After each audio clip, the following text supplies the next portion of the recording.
After many nights of sorrow, the woman could not rest. Her heart was heavy, and her sleep was bitter. Each time she closed her eyes, she saw the baby she had left, the man she had betrayed, and the doctor who had turned away. She knew that her past had risen like the sun, and there was no place to hide. Her child in the hospital was small, her body was weak, and her spirit was broken. She said in her heart, I must go back. I must go to the man I left, to the son I abandoned. I must bow, I must beg, I must seek forgiveness, even if they do not give it. So when her body was strong enough to walk, she tied her cloth and carried her child on her back.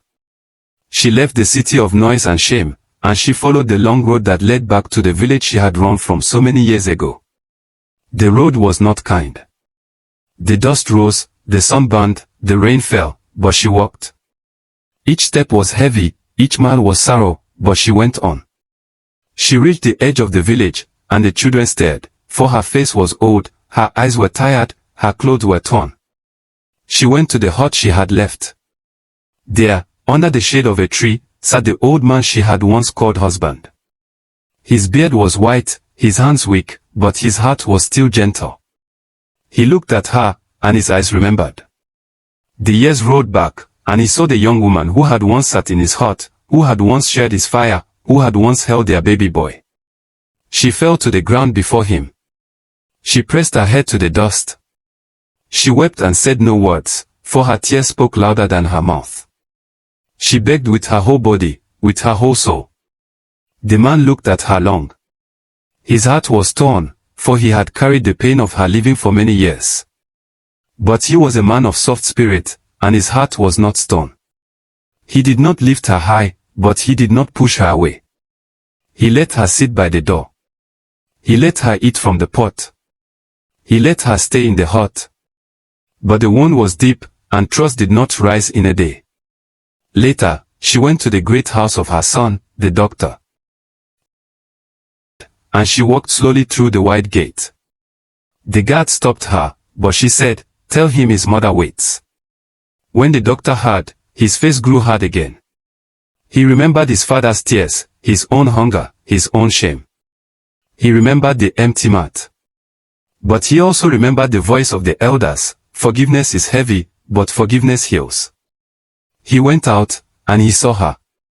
She fell at his feet, just as she had fallen before his father. She held his legs and wept. Her tears wet the dust, her voice shook the air.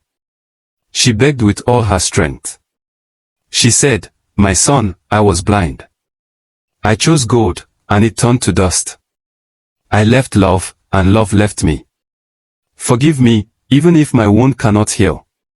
Forgive me, for my soul is tired." The doctor stood long in silence. His heart was torn. The heart of the past fought with the call of mercy. He thought of the nights without her, but he also thought of the wisdom he had learned, that forgiveness frees the one who holds it. So at last, though his face was stern, he lifted her from the dust. He said nothing, but he did not turn her away. He let her stay in the compound, though far from his heart. She ate, she rested, she lived.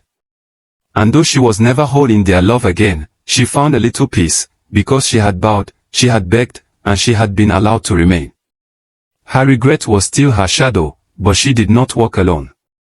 And the elders, when they told this tale, said, "Look, my children. Look at the woman who left love for gold. Look at how she bowed and begged to return. Look at the man who let her sit, though she had once betrayed him. Look at the son who did not turn her away, though she had left him. Learn from this. For pride breaks, greed burns, but forgiveness, even when heavy, can heal the land." Please do well by subscribing to this channel.